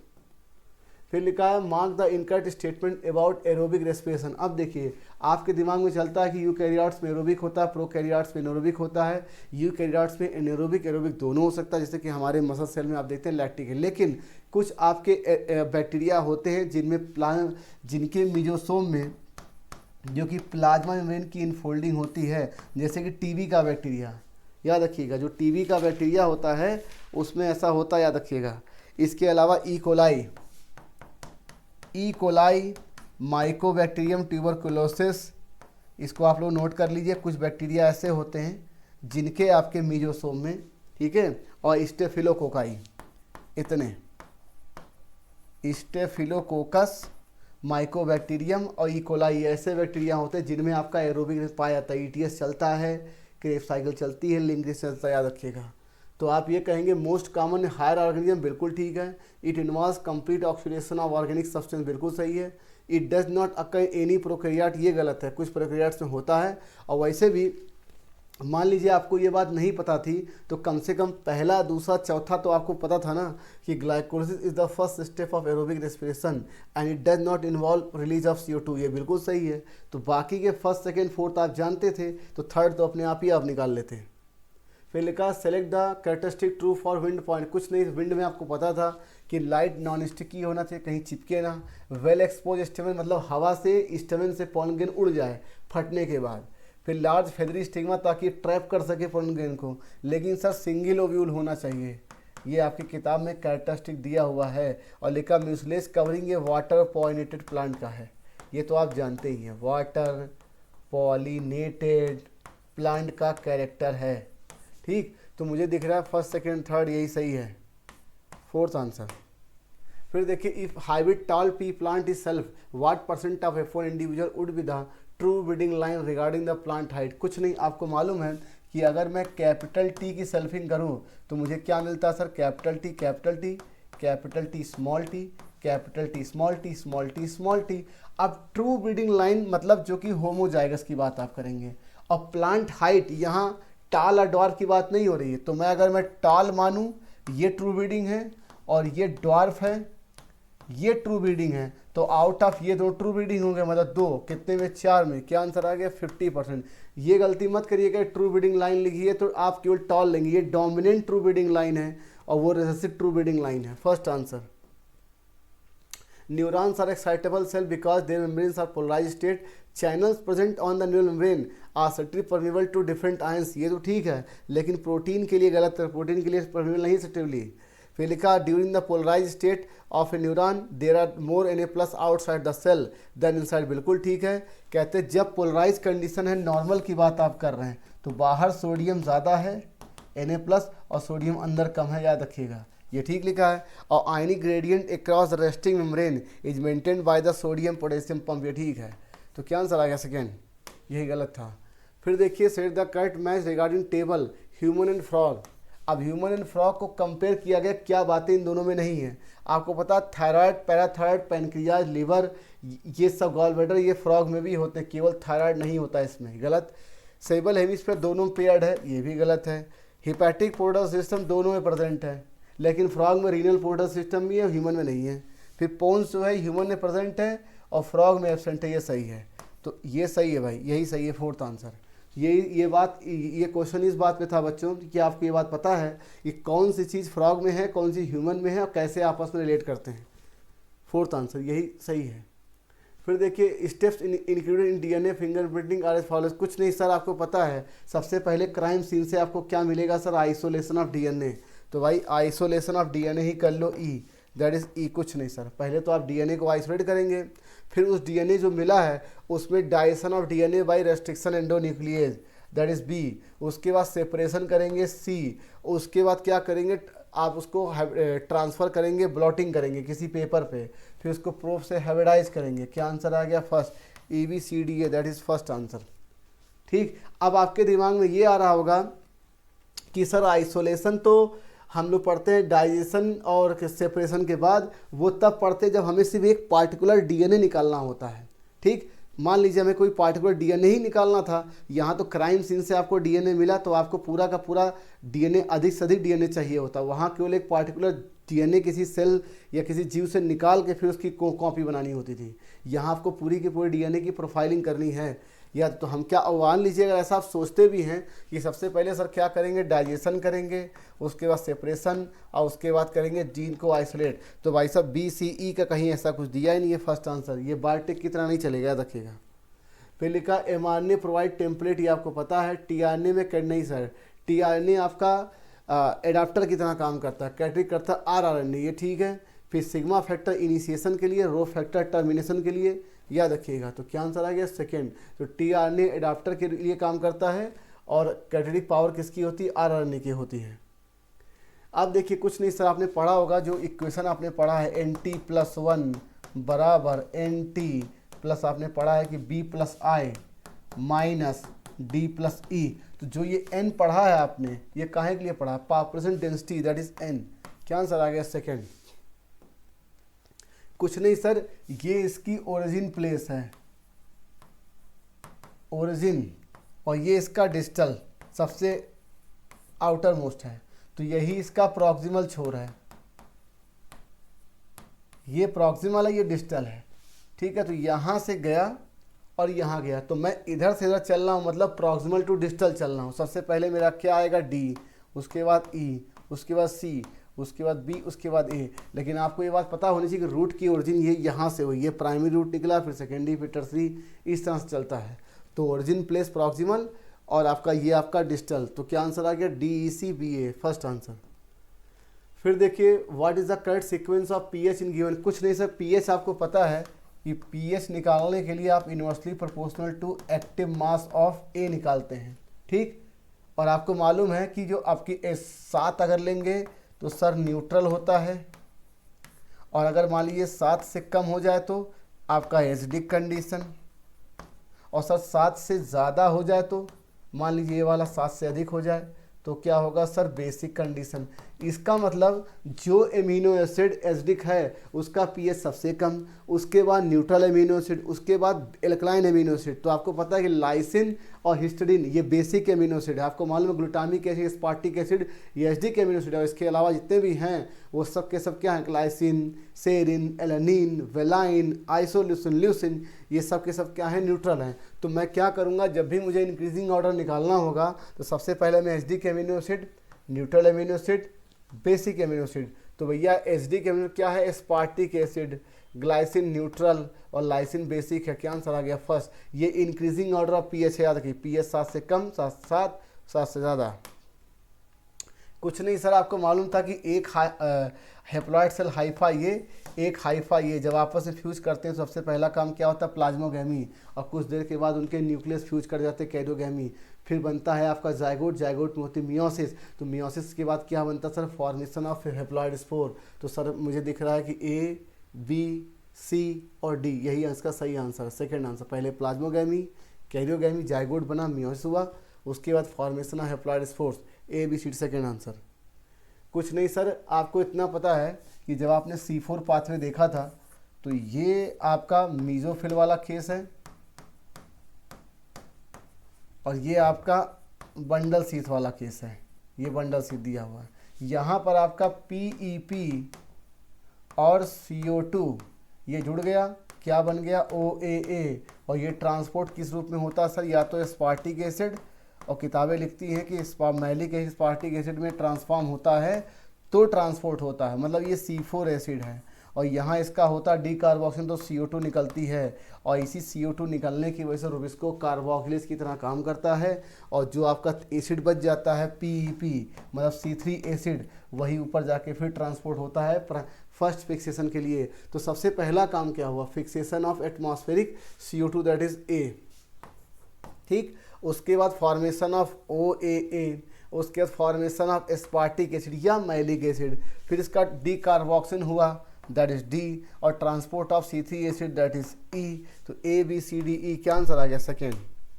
फिर देखिए according by rivet popper hypothesis, rivet popper hypothesis जिस साइंटिस्ट ने दिया उनका नाम है पाउल एहरलिख, और उन्होंने ये बात कही थी कि अगर हम इस पूरे एक प्लेन को, बड़े से एरोप्लेन को इकोसिस्टम माने, तो आप देखिए विंग्स के जो आपके विंग्स होते हैं जिससे आप, जिसमें इंजन होता है जो उड़ाता है प्लेन को, अगर आपने उसके नट बोल्ट हटा दिए, मतलब विंग्स हटा दिए, तो प्लेन पूरा का पूरा क्रैश कर जाएगा। मान लीजिए जितने लोग अंदर बैठे हैं सीट बेल्ट लगा है, सीट बेल्ट नहीं है तो भी बैठ सकते हैं, फ्लाइट उड़ सकती है। मान लीजिए जिस सीट पे आप बैठे हो उस सीट बोर्ड की 1-2 नट बोल्ट निकल जाए तो भी कोई दिक्कत नहीं। मान लीजिए जो अंदर खाना बन रहा है, ओवन चल रहा है, कुछ भी चल रहा है, उसको तो भी कोई बात नहीं। तो कहते हैं किसको हटाने के बाद हवाई सुरक्षा की दृष्टि से सबसे अधिक थ्रेट होगा रिवेट ऑन द विंग्स, याद रखिएगा। और इसी चीज़ को उन्होंने कंपेयर किया था मोस्ट इम्पॉर्टेंट स्पीसीज जिसकी संख्या कम हो, दैट इज की स्टोन स्पीसीज, याद रखिएगा। मतलब है तो ये कम संख्या में, लेकिन इसका इम्पैक्ट पूरे के पूरे फ्लाइट सेफ्टी पे है। क्यों? एक दो कुर्सियाँ आप हटा देंगे तो कोई सेफ्टी की प्रॉब्लम नहीं, लेकिन अगर आपने पूरे एक विंग हटा दिया तो सेफ्टी में बहुत प्रॉब्लम है। दैट इज फर्स्ट आंसर, याद रखिएगा।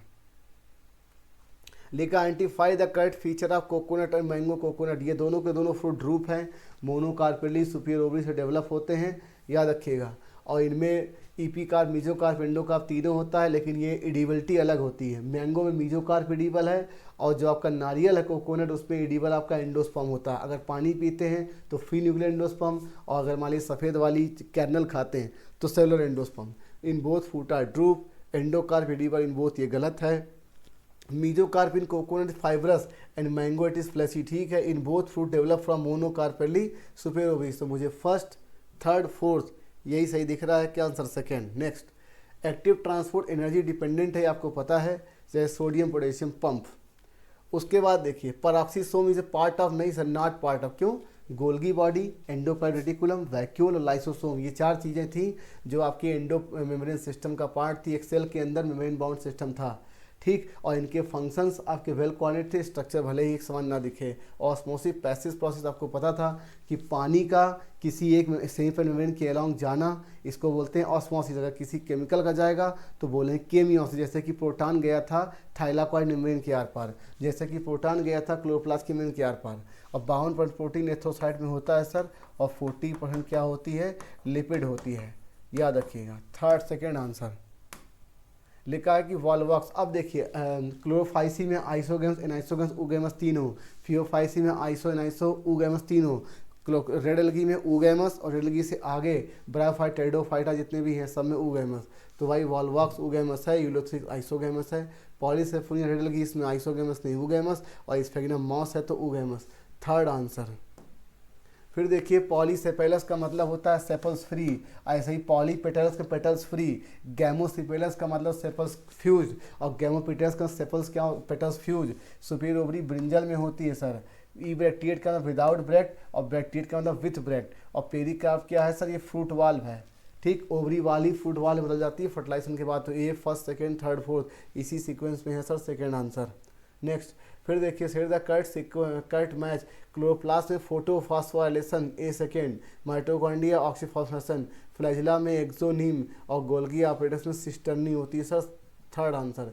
आपसे पूछेंगे कि जो आपके फोटोफॉस्फोरेशन ऑक्सीफॉस्फोरेशन है, इन दोनों में क्या काम होता है? एटीपी का फॉर्मेशन, और दोनों में ही केमी ऑस्मोसिस का सेम कॉन्सेप्ट लगता है, याद रखिएगा।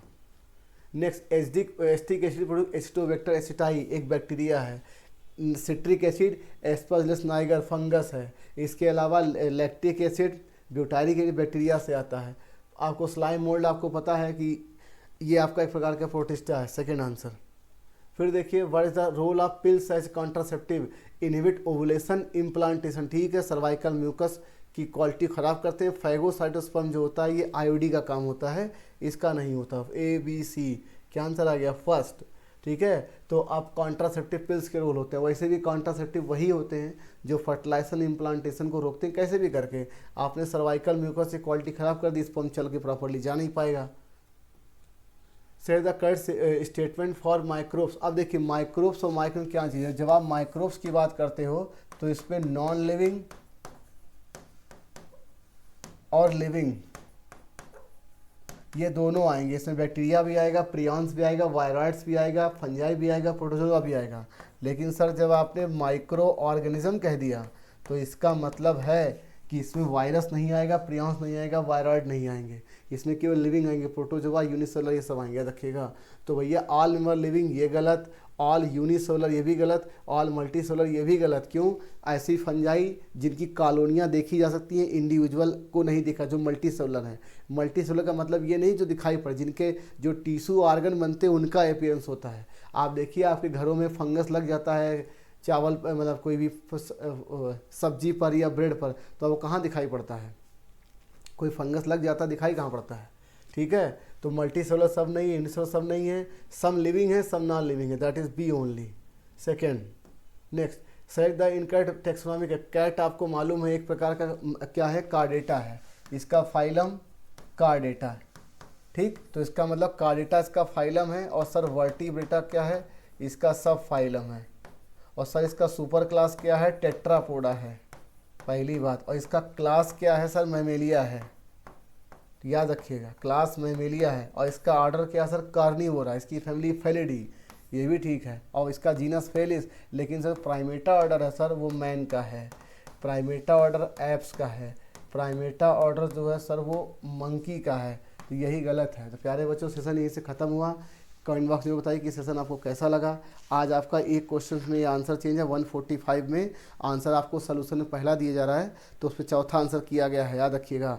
और जो प्रोटोजोवन में हेटेरोट्रॉफ वाली प्रॉब्लम थी वो बिल्कुल सही है। बहुत सारे प्रोटोजोन सिम्बायोटिक होते हैं, कॉमेंसलिज्म होते हैं, सारे के सारे पैरासाइट ऑपरेटर नहीं होते। जो एक्चुअल फैक्ट कॉन्सेप्ट है वो माना जाएगा। बुक में लिखी बहुत सी चीज़ें ग्रामेटिकल एरर एनसीईआरटी में लिखी हुई है। मिलते हैं हम लोग अगले session. Thank you for watching the video, bye bye. 145 का आंसर फोर्थ।